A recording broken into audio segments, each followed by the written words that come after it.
शुक्लाम्बरधरं विष्णुं शशिवर्णं चतुर्भुजं प्रसन्नवदनं ध्यायेत् सर्वविघ्नोपशान्तये।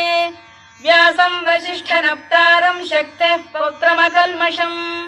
पराशरात्मजं वन्दे शुकतातं तपोनिधिं। व्यासाय विष्णुरूपाय व्यासरूपाय विष्णवे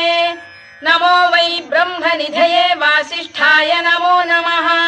अविकाराय शुद्धाय नित्याय परमात्मने सदैकरूपरूपाय विष्णवे सर्वजिष्णवे यस्य स्मरणमात्रेण जन्म संसारबन्धनात् विमुच्यते नमस्तस्मै विष्णवे प्रभविष्णवे। ॐ नमो विष्णवे प्रभविष्णवे। श्रीवैशम्पायन उवाच श्रुत्वा धर्मानशेषेण पावनानि च सर्वशः युधिष्ठिरः शान्तनवं पुनरेवाभ्यभाषत। युधिष्ठिर उवाच किमेकं दैवतं लोके किं वाप्येकं परायणम् स्तुवन्तः कङ्कमर्चन्तः प्राप्नुयुर्मानवा शुभम्। को धर्मः सर्वधर्माणां भवतः परमो मतः किं जपन्मुच्यते जन्तुर्जन्म संसारबन्धनात्। श्रीभीष्म उवाच जगत्प्रभुं देवदेवमनन्तं पुरुषोत्तमम् स्तुवन्नाम सहस्रेण पुरुषः सततोत्थितः तमेव चार्चयन् नित्यं भक्त्या पुरुषमव्ययम् ध्यायन् स्तुवन् नमस्यं च यजमानस्तमेव च अनादिनिधनं विष्णुं सर्वलोकमहेश्वरम् लोकाध्यक्षं स्तुवन् नित्यं सर्वदुःखातिगो भवेत्। ब्रह्मण्यं सर्वधर्मज्ञं लोकानां कीर्तिवर्धनम् लोकनाथं महद्भूतं सर्वभूतभवोद्भवम् एष मे सर्वधर्माणां धर्मोऽधिकतमो मतः यद्भक्त्या पुण्डरीकाक्षं स्तवैरच्चेन्नरः सदा परमं यो महत्तेजः परमं यो महत्तपः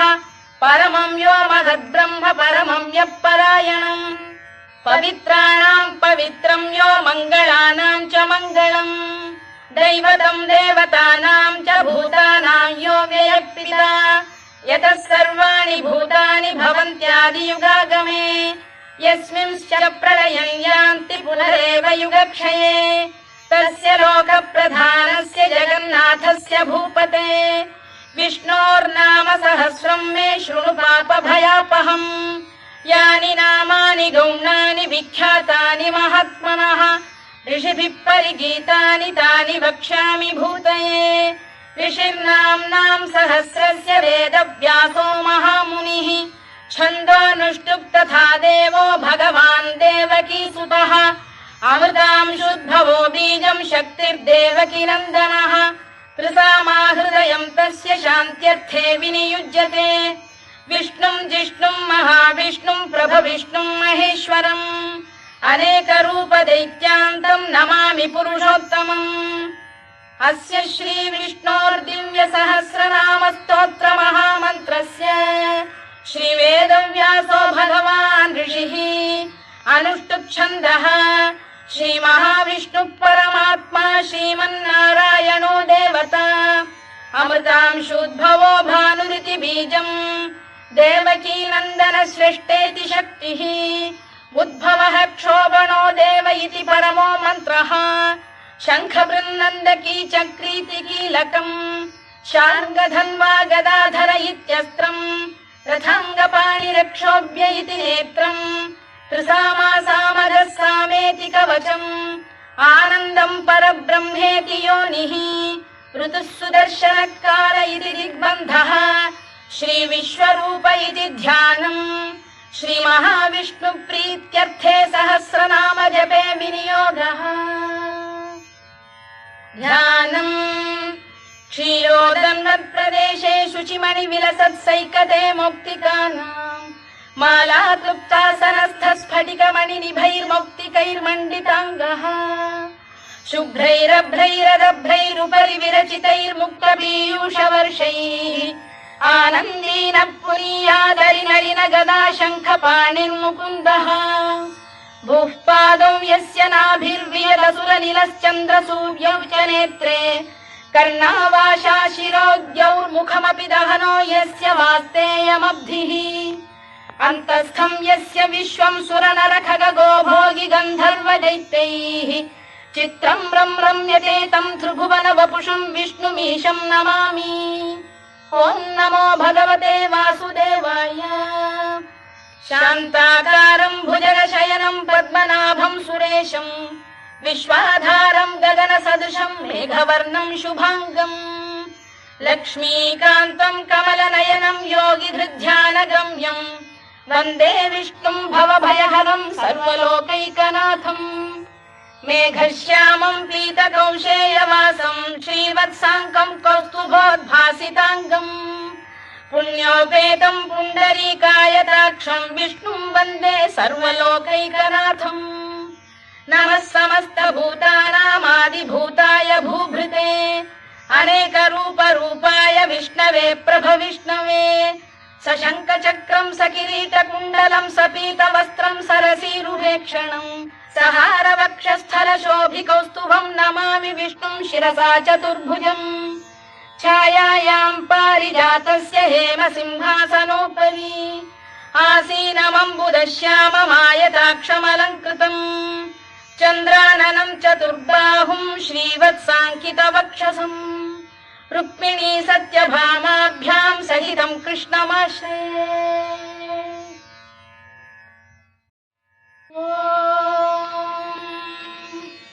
विश्वं विष्णुर्वषत्कारो भूतभव्य भवत्प्रभुः भूतभृद्भावो भूतात्मा भूतभावनः भूतात्मा परमात्मा च मुक्तानां परमागतिः अव्ययः पुरुषः साक्षी क्षेत्रज्ञोऽक्षर एव च योगो योगविदां नेता प्रधानपुरुषेश्वरः नारसिंहवपुः श्रीमान् केशवः पुरुषोत्तमः सर्वः शिवस्थाणुर्भूतादिर्निधिरव्ययः सम्भवो भावनो भर्ता प्रभवः प्रभुरीश्वरः स्वयंभूः शम्भुरादित्यः पुष्कराक्षो महास्वनः अनादिनिधनो धाता विधाता धातुरुत्तमः अप्रमेयो ऋषिकेश पद्मनाभोऽमरप्रभुः विश्वकर्मा मनुस्पष्टा स्थविष्ठस्थविरो ध्रुवः अग्राह्यः शाश्वतः कृष्णो लोहिताक्षप्रदर्दनः प्रभूतस्त्रिककुब्धाम पवित्रं मङ्गलं परम् ईशानप्राणदप्राणो ज्येष्ठः श्रेष्ठः प्रजापतिः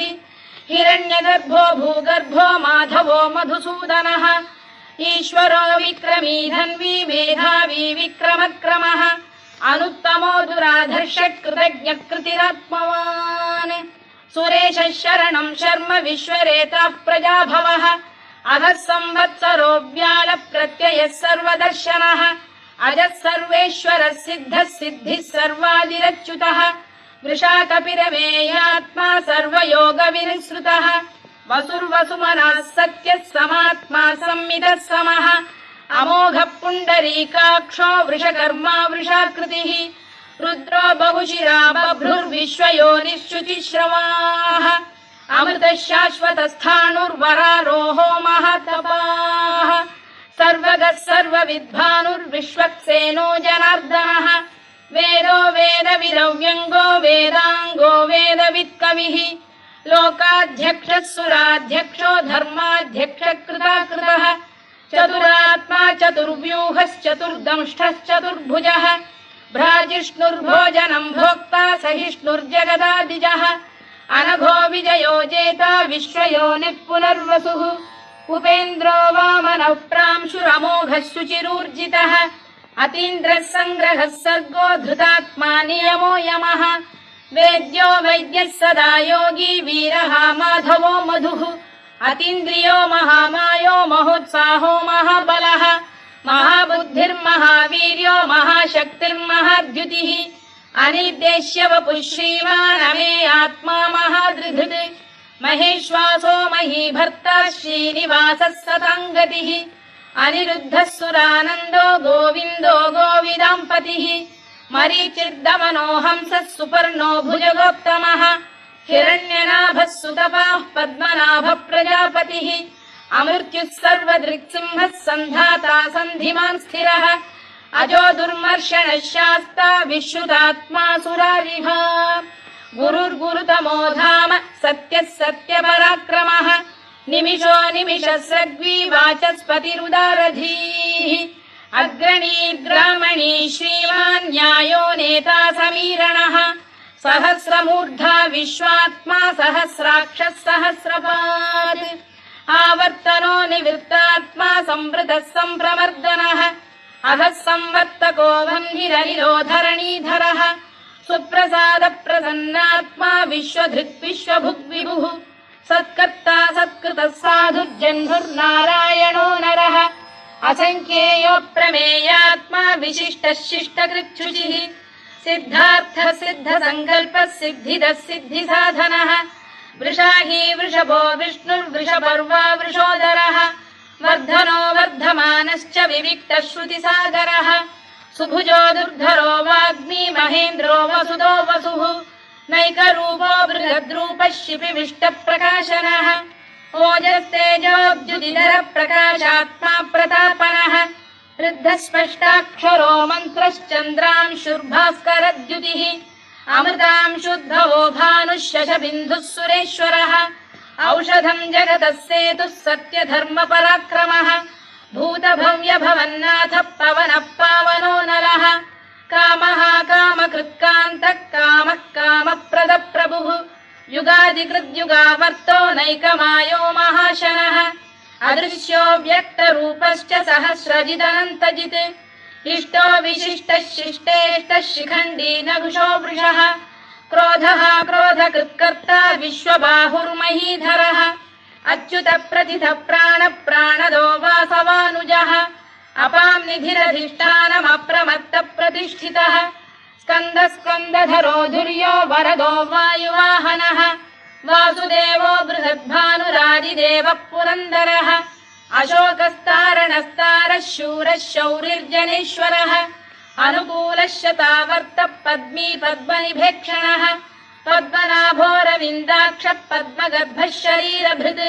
महर्धिर्वृद्धो वृद्धात्मा महाक्षो गरुडध्वजः अतुलः शरभो भीमः समयज्ञो हविर्हरिः सर्वलक्षणलक्षण्यो लक्ष्मीवान् समितिञ्जयः विक्षरो रोहितो मार्गो हेतुर्दामोदरः सः महीधरो महाभागो वेगवानमिताशनः उद्भवः क्षोभणो देवः श्रीगर्भः परमेश्वरः करणम् कारणम् कर्ता विकर्ता गहनो गुहः व्यवसायो व्यवस्थानः संस्थानस्थानदो ध्रुवः परद्धिः परमस्पष्टः तुष्टः पुष्टः शुभेक्षणः रामो विरामो विरतो मार्गो नेयोनयोनयः वीरः शक्तिमताम् श्रेष्ठो धर्मो धर्मविदुत्तमः वैकुण्ठः पुरुष प्राणद प्रणवपृतुः हिरण्यगर्भः शत्रुघ्नो व्याप्तो वायुरधोक्षजः ऋतुः सुदर्शनकारः परमेष्ठी परिग्रहः उग्रः संवत्सरो दक्षो विश्रामो विश्वदक्षिणः विस्तारस्थावरस्थाणुः प्रमाणम् बीजमव्ययम् अर्थोऽनर्थो महाकोशो महाभोगो महाधनः अनिर्विण्णस्थविष्ठो भूर्धर्मयूपो महामखः नक्षत्रनेमिर्नक्षत्री क्षमः क्षामः समीहनः यज्ञयुज्यो महेज्यश्च क्रतुः सत्रम् सताम् गतिः सर्वदर्शी विमुक्तात्मा सर्वज्ञो ज्ञानमुत्तमम् सुव्रतः सुमुखः सूक्ष्मः सुघोषः सुखदः सुहृद् मनोहरोजितक्रोधो वीरबाहुर्विदारणः स्वापनः स्ववशो व्यापी नैकात्मा नैककर्मकृत् वत्सरो वत्सी रत्नगर्भोधनेश्वरः धर्मकृद्धर्मी सदसक्षरमक्षरम् अविज्ञाता सहस्रांशुर्विधाता कृतलक्षणः गभस्तिनेमिः सप्तस्तः सिंहो भूतमहेश्वरः आदिदेवो महादेवो देवेशो देवभृद्गुरुः उत्तरो गोपतिर्गोप्ता ज्ञानगम्यः पुरातनः शरीरभूतभृद्भोक्ता कपीन्द्रो भूरि दक्षिणः सोमपोऽमृतपः सोमः पुरुजित् पुरुषत्तमः विनयो जयः सत्यसन्धो दाशार्हः सात्वताम् पतिः जीवो विनयिता साक्षी मुकुन्दो मितविक्रमः अम्भोनिधिरनन्तात्मा महोदधिशयोऽन्तकः अजो महार्घः स्वाभाव्यो जितामित्रप्रमोदनः आनन्दो नन्दनो नन्दः सत्यधर्मात्रिविक्रमः महर्षि कपिलाचार्यः कृतज्ञो मेदिनीपतिः त्रिपदस्त्रिदशाध्यक्षो महाशृङ्गकृतान्तकृत् महावराहो गोविन्दः सुषेणः कनकाङ्गनी गुह्यो गभीरो गहनो गुप्तश्चक्रगदाधरः मेधास्वाङ्गोजितः कृष्णो दृढः सङ्कर्षणोच्युतः वरुणो वारुणो वृक्षः पुष्कराक्षो महामनाः भगवान् भगहानन्दी वनमाली हलायुधः आदित्यो ज्योतिरादित्यः सहिष्णुर्गतिसत्तमः सुधन्वाखण्ड परशुर्दारुणो द्रविणप्रदः दिवस्पृक् सर्वदृग्व्यासो वाचस्पतिरयो निजः त्रिसामासामगः साम निर्वाणम् भेषजम् भिषज सन्न्यासकृच्छमः शान्तो निष्ठा शान्तिपरायणम् शुभाङ्गः शान्तिदः स्रष्टा कुमुदः कुवलेशयः गोहितो गोपतिर्गोप्ता वृषभाक्षो वृषप्रियः अनिवर्ती निवृत्तात्मा संक्षेप्ताक्षेमकृत् शिवः श्रीवत्सवक्षः श्रीवासः श्रीपतिः श्रीमताम्बरः श्रीधः श्रीशः श्रीनिवासः श्रीनिधिः श्रीविभावनः श्रीधरः श्रीकरः श्रेयः श्रीमान् लोकत्रयाश्रयः स्वक्षः स्वङ्गः शतानन्दो नन्दिर्ज्योतिर्गणेश्वरः विजितात्मा विधेयात्मा सत्कीर्तिश्छिन्न संशयः उदीर्णः सर्वतश्चक्षुरनीशः शाश्वतः स्थिरः भूषयो भूषणो भूतिर्विशोकः शोकनाशनः अर्चिष्मानर्चितः कुम्भो विशुद्धात्मा विशोधनः अनिरुद्धो प्रतिरथः प्रद्युम्नोमित विक्रमः कालनेमिनिः वीरः शौरिः शूरजनेश्वरः त्रिलोकात्मा त्रिलोकेशः केशवः केशिहा हरिः कामदेवः कामपालः कामी कान्तकृतागमः अनिर्देश्य वपुर्विष्णुर्वीरोऽनन्तो धनञ्जयः ब्रह्मण्यो ब्रह्मकृद्ब्रह्मा ब्रह्म ब्रह्मविवर्धनः ब्रह्मविब्राह्मणो ब्रह्मी ब्रह्मज्ञो ब्राह्मणप्रियः महाकमो महाकर्मा महातेजा महोरगः महाक्रतुर्महायज्वा महायज्ञो महाहविः स्तव्यस्तव प्रियस्तोत्रम् स्तुतिस्तोतारणप्रियः पूर्णः पूरयिता पुण्यः पुण्यकीर्तिरनामयः मनोजवस्तीर्थकरो वसुरेता वसुप्रदः वसुप्रदो वासुदेवो वसुर्वसुमनाहविः सद्गतिः सत्कृतिः सत्ता सद्भूतिः सत्परायणः शूरसेनो यदुश्रेष्ठः सन्निवासः सुयामुनः भूतावासो वासुदेवः सर्वासु निलयो नलः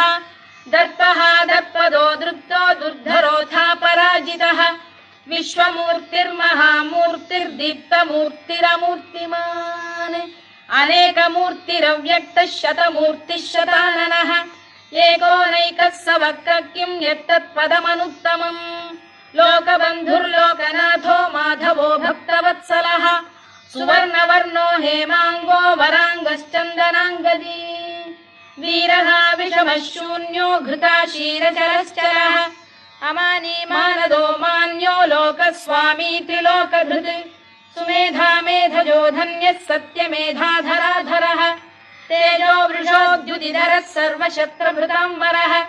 प्रग्रहो निग्रहो व्यग्रो नैकशृङ्गो गदाग्रजः चतुर्मूर्तिश्चतुर्बाहुश्चतुर्व्यूहश्चतुर्गतिः चतुरात्मा चतुर्भावश्चतुर्वेदविदेकपात् समावर्तो निवृत्तात्मा दुर्जयो दुरतिक्रमः दुर्लभो दुर्गमो दुर्गो दुरावासो दुरारिः शुभाङ्गो लोकसारङ्गः सुतन्तुस्तन्तु वर्धनः इन्द्रकर्मा महाकर्मा कृतकर्मा कृतागमः उद्भवः सुन्दरः सुन्दो रत्ननाभः सुलोचनः अर्को वाजसनः शृङ्गी जयन्तः सर्वविजयी सुवर्णबिन्दुरक्षोभ्यः सर्ववागीश्वरेश्वरः महाह्रदो महागर्तो महाभूतो महानिधिः कुमुदः कुन्दरः कुन्दः पर्जन्यः पावनो निलः अमृताशोऽमृतवपुः सर्वज्ञः सर्वतोमुखः सुलभः सुव्रतः सिद्धः शत्रुजिच्छत्रुतापनः न्यग्रोधोदुम्बरोश्चतश्चाणूरान्ध्रैषूदनः सहस्रार्चिः सप्तजिह्वः सप्तैधा सप्तवाहनः अमूर्तिरनघोचिन्त्यो भयकृद्भयनाशनः अणुबृहत्कृशस्थूलो गुणभृन्निर्गुणो महान् अधृतस्वधृतस्वास्य प्राग्वंशो वंशवर्धनः धारभृत्कथितो योगी योगीशः सर्वकामदः आश्रमश्रमणः क्षामः सुपर्णो वायुवाहनः धनुर्धरो धनुर्वेदो दण्डो दमयिता दमः अपराजितः सर्वसहो नियन्ता नियमो यमः सत्त्ववान् सात्विकः सत्यः सत्यधर्मपरायणः अभिप्रायप्रियार्होः प्रियकृत्प्रीतिवर्धनः विहाय सगदिर्ज्योतिः सुरुचिर्पुतभुग्विभुः रविर्विरोचनः सूर्यः सवितारविलोचनः अनन्तो हुतभुग्भोक्ता सुखदो नैकजोऽग्रजः अनिर्विण्णः सदामर्षी लोकाधिष्ठानमद्भुतः सनात्सनातनतमः कपिलः कपिरव्ययः स्वस्तिदः स्वस्तिकृत् स्वस्ति स्वस्ति भुक् स्वस्ति दक्षिणः आरौद्रः कुण्डली चक्री विक्रम्यूर्जितशासनः शब्दातिगः शब्दसः शिशिरः शर्वरीकरः अक्रूरपेशलो दक्षो दक्षिणः क्षमिणाम्बरः विद्वत्तमो वीतभयः पुण्यश्रवणकीर्तनः उत्तारणो दुष्कृतिः पुण्यो दुःस्वप्ननाशनः वीरः रक्षणः सन्तो जीवनपर्यवस्थितः अनन्तरूपोऽनन्तश्रीर्जितमन्युर्भयापहः चतुरश्रो गभीरात्मा विदिशो व्यादिशो दिशः अनादिर्भूर्भुवो लक्ष्मी सुवीरो रुचिराङ्गदः जननो जनजन्मादिर्भीमो भीमपराक्रमः आधारनिलयो धाता पुष्पहास प्रजागरः ऊर्ध्वगः सत्त्वथाचार प्राणद प्रणवप्रणः प्रमाणम् प्राणनिलय प्राणभृत्प्राणजीवनः तत्त्वम् तत्त्वविदेकात्मा जन्म मृत्युजरातिगः भूर्भुवः स्वस्तरुस्तारः सविता प्रपितामहः यज्ञो यज्ञपतिर्यज्वा यज्ञाङ्गो यज्ञवाहनः यज्ञभृद्यज्ञकृद्यज्ञी यज्ञभुग्यज्ञसाधनः यज्ञान्तकृद्यज्ञगुह्यमन्नमन्नाद एव च आत्मयोनिः स्वयं जातो वैखानः सामगायनः देवकीनन्दनः स्रष्टा क्षितीशः पापनाशनः शङ्खबृन्नन्दकी चक्री शार्ङ्गधन्वा गदाधरः तथाङ्गपाणिरक्षोभ्यः सर्वप्रहरणायुधः सर्वप्रहरणायुधो नम इति वनमाली गरीशाङ्गी शङ्खी चक्री च नन्दकी श्रीमान्नारायणो विष्णुर्वासुदेवोऽभिरक्षतु वनमाली गरीशाङ्गी शङ्खी चक्री च नन्दकी श्रीमान्नारायणो विष्णुर्वासुदेवोऽभिरक्षतु वनमाली गरीशाङ्गी शङ्खी चक्री च नन्दकी श्रीमान्नारायणो विष्णुर्वासुदेवोऽभिरक्षतु इतीदम् कीर्तनीयस्य केशवस्य महात्मनः नाम्नाम् सहस्रम् दिव्यानामशेषेण प्रकीर्तितम् य इदम् शृणुयान् नित्यम् यश्चापि परिकीर्तयेत् नाशुभम् प्राप्नुयात् किञ्चित् सोमुत्रेह च मानवः वेदान्तको ब्राह्मणः स्यात् क्षत्रियो विजयी भवेत् वैश्यो धनसमृद्धः स्यात् क्षुद्रः सुखमवाप्नुयात् धर्मार्थी प्राप्नुयात् धर्ममर्थार्थी चार्थमाप्नुयात् कामानवाप्नुयात् कामी प्रजार्थी चाप्नुयात् प्रजाम् भक्तिमान् यः सदोत्थाय शुचिस्तद्गतमानसः सहस्रम् वासुदेवस्य नाम्नामेतत्र कीर्तयेत् यशः प्राप्नोति विपुलम् याति प्राधान्यमेव च अचलाम् श्रियमाप्नोति श्रेयः प्राप्नोत्यनुत्तमम् न भयम् क्वचिदाप्नोति वीर्यम् तेजश्च विन्दति भवत्यरोगोद्युतिमान् बलरूपगुणान्वितः रोगार्तो मुच्यते रोगात् बद्धो मुच्येत बन्धनात् भयान्मुच्येत भीतस्तु मुच्येतापन्न आपदः दुर्गाण्यतितरत्याशु पुरुषः पुरुषोत्तमम् सुवन्नाम सहस्रेण नित्यम् भक्तिसमन्वितः वासुदेवाश्रयो मर्त्यो वासुदेवपरायणः सर्वपापविशुद्धात्मा याति ब्रह्म सनातनम् न वासुदेव भक्तानामशुभम् विद्यते क्वचित् जन्म मृत्युजरा व्याधि भयम् नैवोपजायते इमं स्तवमधीयानः श्रद्धा भक्ति समन्वितः युज्येतात्मसुखक्षान्तिः श्रीधृतिस्मृतिकीर्तिभिः न क्रोधो न च मात्सर्यम् न लोभो न शुभामतिः भवन्ति कृतपुण्यानाम् भक्तानाम् पुरुषोत्तमे द्यौसचन्द्रार्कनक्षत्राखम् दिशो भूर्महोदधिः वासुदेवस्य वीर्येण विधृतानि महात्मनः ससुरासुरगन्धर्वम् स यक्षोरगराक्षसम् जगत्वशे वर्ततेदम् कृष्णस्य सचराचरम् इन्द्रियाणि मनो बुद्धिः सत्त्वम् तेजो बलम् धृतिः वासुदेवात्मकान्याहुः क्षेत्रम् क्षेत्रज्ञ एव च सर्वागमानामाचार प्रथमम् परिकल्पते आचार प्रभवो धर्मो धर्मस्य प्रभुरच्युतः ऋषयः पितरो देवा महाभूतानि धातवः जङ्गमा जङ्गमम् चेदम् जगन्नारायणोद्भवम् योगो ज्ञानम् तथा साङ्ख्यम् विद्या शिल्पादिकर्म च वेदाः शास्त्राणि विज्ञानमेतत् सर्वम् जनार्दनात् एको विष्णुर्महद्भूतम् पृथग्भूतान्यनेकशः त्रीन् लोकान् व्याप्य भूतात्मा भुङ्क्ते विश्वभुवव्ययः इमं स्तवम् भगवतो विष्णोर्व्यासेन कीर्तितम् पठेद्य इच्छेत् पुरुषः श्रेयत् प्राप्तुम् सुखानि च विश्वेश्वरमजम् देवम् जगतः प्रभुमव्ययम् भजन्ति ये पुष्कराक्षम् न ते यान्ति पराभवम् न ते यान्ति पराभवम् ओन्नमयिति अर्जुनोवाच पद्मपत्र विशालाक्ष पद्मनाभसुरोत्तमा भक्तानामनुरक्तानाम् त्राता भव जनार्दन श्रीभगवानुवाच यो माम् नाम सहस्रेण स्तोतुमिच्छति पाण्डव सोऽहमेकेन श्लोकेन स्तुत एव न संशयः स्तुत एव न संशयोऽन्नम इति व्यास उवाच वासनाद्वासुदेवस्य वासितम् भुवनत्रयम् सर्वभूतनिवासोऽसि वासुदेव नमोऽस्तु ते वासुदेव नमोऽस्तु ते ॐ नम इति पार्वत्युवाच केनोपायेन लघुना विष्णोर्नाम सहस्रकम् पठ्यते पण्डितैर्नित्यम् श्रोतुमिच्छाम्यहम् प्रभो ईश्वर उवाच श्रीराम राम रामेति रमे रामे मनोरमे सहस्रनाम तत्तुल्यम् राम नाम वरानने श्रीराम राम रामेति रमे रामे मनोरमे सहस्रनाम तत्तुल्यम् राम नाम वरानने श्रीराम राम रामेति रमे रामे मनोरमे सहस्रनाम तत्तुल्यम् राम नाम वरानने राम नाम वरानन ॐ नम इति ब्रह्मोवाच